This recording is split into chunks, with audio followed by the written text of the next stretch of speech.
Charot! Charot lang, guys! Oh, gusto nyo ba? Ako, charot lang ulit, guys. Oh, what's up, guys? Kumusta naman kayo? Isa na rin ba kayo sa mga nakikisabay sa trending around with may mga magazine o dyaryo na background tulad nito?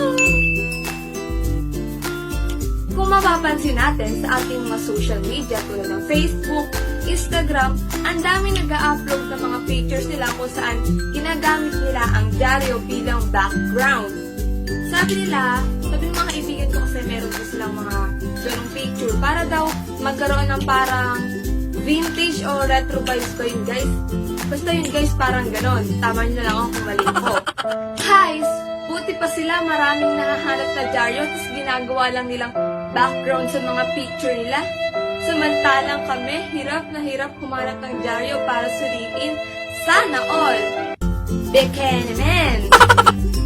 Anyways, alam naman natin na ang mga pahayagan tulad nito ay malaki ang bahagi sa ating pamumuhay.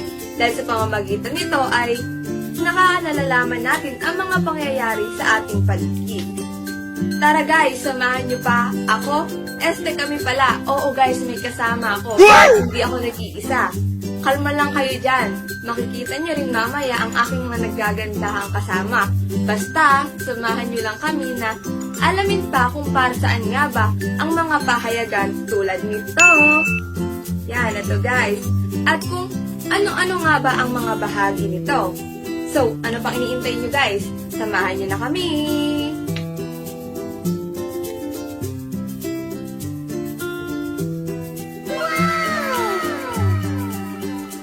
Magandang araw. Ako nga pala si Irish M. Alvarado at atin ngayong pag-uusapan ang bahagi ng pahayagan. Ito nga ay ang pangmukang balita o ang pangunahing balita. Ito ay ang balitang nakaimprenta ng malaki sa harapan ng pahayagan. Upang ito ay nakatawag ng pansin sa mga mambabasa. Ito ay ang bahaging naglalaman ng pangunahing balita para sa araw ng labas ng pahayagan. Halimbawa na lamang ito. So what's up mga guys? Ako nga pala si Jocelyn Tibugarin at nais kong ibahagi sa inyo ang mga balita na nakapaloob dito. Unahin na natin sa ulo ng balita. Ito ang pangunahing pamagat na may pinakamalaki at pinakamahalagang balita na nagaganap sa isang pahayagan. Nasusulat ito sa tipong malalaki. Halimbawa na rito ang banner. Ito yung pinakamahalagang ulo ng balita na mayroong pinakamahalagang balitang nakakalap dito o nakapaloob. Nakasulat sa malaking titik ang Pinma Aurelio na namayagpag sa DSPC noong 2017. At ang isa naman ay ang ex-vice governor na si Russell na nawagan laban sa quarrying sa Sarya, Quezon. Yan. Tainga ng balita. Ito naman yung maaaring mayroon o wala ito sa mga pahayagang pamparalan. Matatagpuan ito sa gilid ng itaas o bahagi ng pangalan ng pahayagan, sa kanan man o sa kaliwa. At pareho namang maaaring meron ito sa isang pahayagan. Ayan, nakalagay dyan yung viewpoint na kung saan nasa kaliwa siya o nasa kanan nakalagay. Ang huli naman ay ang payong ng balita. Matatagpuan ito sa taas na bahagi ng pahayagan na kung saan, yan, kita dyan, not the one what makes someone unfeeling to date. Ayan. So, yun guys, yun lang mababahagi ko sa inyo. At para sa susunod,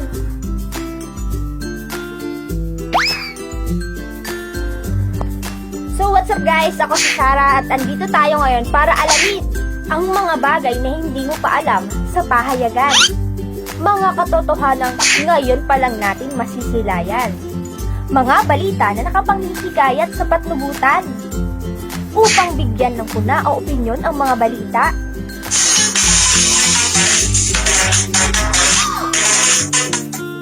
Unang-una na dito guys ay ang folio. Ito yung hindi uri ng sakita na kung saan matatagpuan ito sa itaas o iba pang bahagi ng pahina ng pahayagan na may petsa ng pagkakalimbag at pangalan ng pahayagan.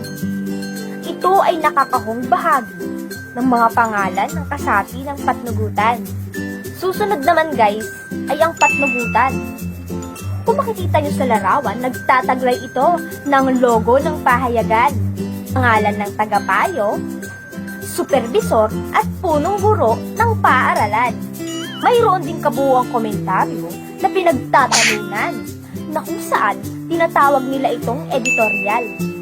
Kung makikita natin sa larawan, ito yung isang uri ng editorial na pinagtatalunan at tinatalakay at pinahalagahang mga paksa.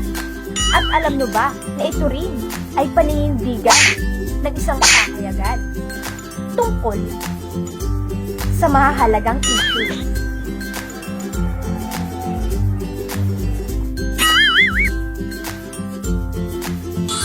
Ano to? Tudling pang-editorial? Kartuning pang-editorial? Mga liham sa patnugot. Atin ngang alamin kung ano-ano ang mga ito. Simulan na nating alamin kung ano nga ba ang tudling pang-editorial. Ito ang opinyon ng nakatakdang kolumnista. May layunin itong bumatikos, pumuna, magturo, manlibang, o magpahalaga. Pangalawa, kartuning pang-editorial. Ito ay larawang guhit ng isang kartunista na may kinalaman sa paksang tinatalakay. Ito ay anyo ng drawing na naglalarawan ng guhit, kamay, na nagpapakita ng ideya, opinyon, o kuro-kuro, o hinggil sa napapanahong usapan o issue. O, dapat dito mahusay mag-drawing, hindi tulad ng iba dyan. Stickman lang ang kaya. Pangatlo, mga liham sa patnugot. Ito ay mga puna o opinyon ng mga mambabasa hinggil sa iba't ibang issue.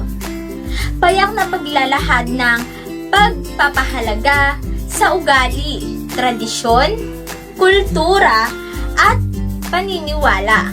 Ang tawag sa Ingles dito ay editorial liner. Ito ay isang talatang tumatalakay sa isang napapanahong pangyayari o balita at nasusulat sa pangyayaring masaya, mapanukso, o di formal, batay sa kung ano ang hinihingi ng paksa. Ops! Huwag muna kayong aalis. Madami pa kayong matututunan.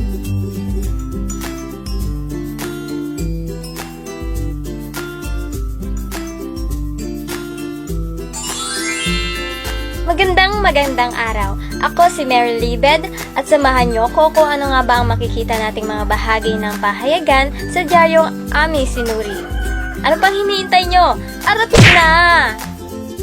Isa sa nakita kong bahagi ng pahayagan ay ang pahina ng lathalain. Tinatalakay dito ang mga artikulong kapaki-pakinabang sa mga mambabasa, maaaring makadagdag ng kaalaman, makapagturo ng pagbabago sa tao, maging daan sa panlibang. Isa sa aking nakitang paksa sa lathalain ay ang Kabataan, Pag-asa pa nga ba ng bayan?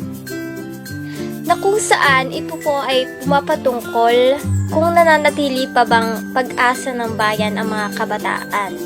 Sa ngayon, sa tingin ninyo, ano nga ba ang kasagutan? Oo o hindi? Siyempre, oo. Ayon sa aking nabasa, nananatili pa ring pag-asa ng bayan ang kabataan dahil taglay na nila ang katangian na maparaan. Ayon sa isang manunulat, ang kahulugan ng pag-asa ay nagmumula sa sarili nating pagsisikap para sa ikauunlad ng ating bayan. Isa pa sa bahagi ng pahayagan ng aking nakita ay ang lathalaing panlibang. Dito maaaring taglayin nito ang palaisipan, larong pang-isipan, kwentong nakakatawa, comics, palabas sa pelikula at iba pa. Halimbawa nga nito ay ang crossword, na kung saan ito ay hinahasa ang ating kaisipan. Naway kayo ay may natutunan at napakinggan sa aking kaunting kaalaman na aking binahagi sa inyo. Maraming salamat sa panonood!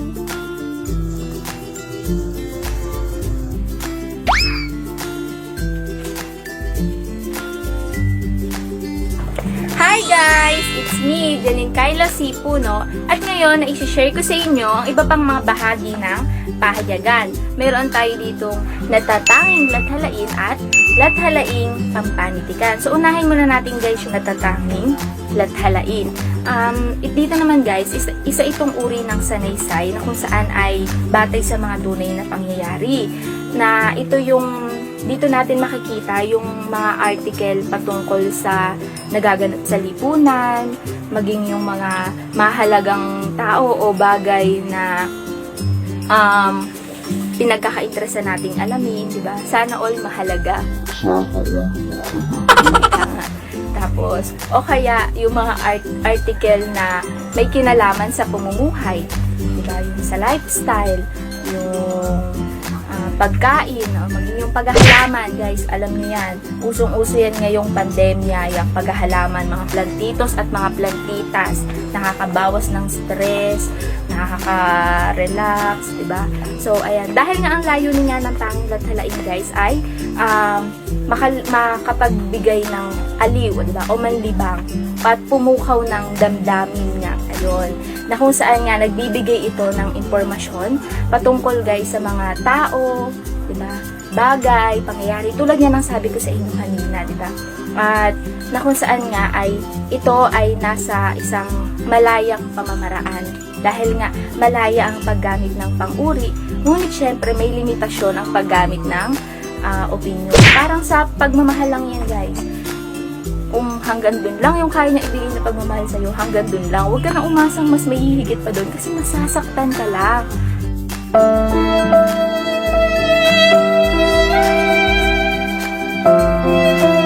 De joke lang. Ibig kong sabihin, pwede siyang maglarawan, ngunit may limitasyon nga yung paggamit niya ng opinion dahil nga ang tanging lathalain guys ay naglalahad lamang ito ng mga paksang makatotohanan. Marami ding paraan guys ang pwede natin gamitin sa pagsulat ng mga tanging lathalain. Halimbawa, kung gusto niya na maaaring paraan ito ng maaaring sa paraang pasalaysay, diba? Sa paraang pakwento, o kaya naman sa paraang paggawa mo ng sanaysay. Diba? Depende sa trip mo. Parang Sa akin, kala ko mahal niya ako pero trip na lang pala ako. joke lang. Tapos, depende sa magsusulat kung ano yung gusto niyang gamitin para maipahayag niya yung paksa o maisulat niya yung isang paksa.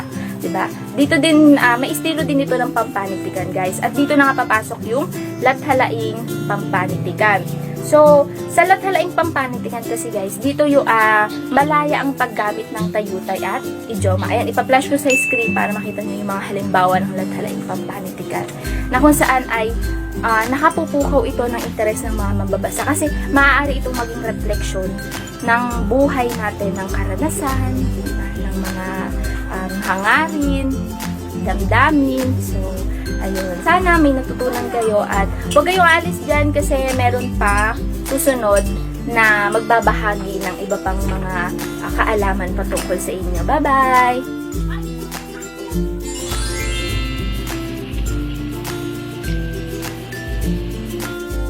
Magandang umaga, ako si Binibining Maylin Salum at narito ako upang ibahagi sa inyo ang aking mga nalalaman. Ang lathalaing pang-agham ay mga artikulong nahihingi sa agham o siya, gaya ng mga bagong intensyon, gamot, medisina at kalusugan. Narito nga ang isang halimbawa kung makikita ninyo, ang junk food. Salamat!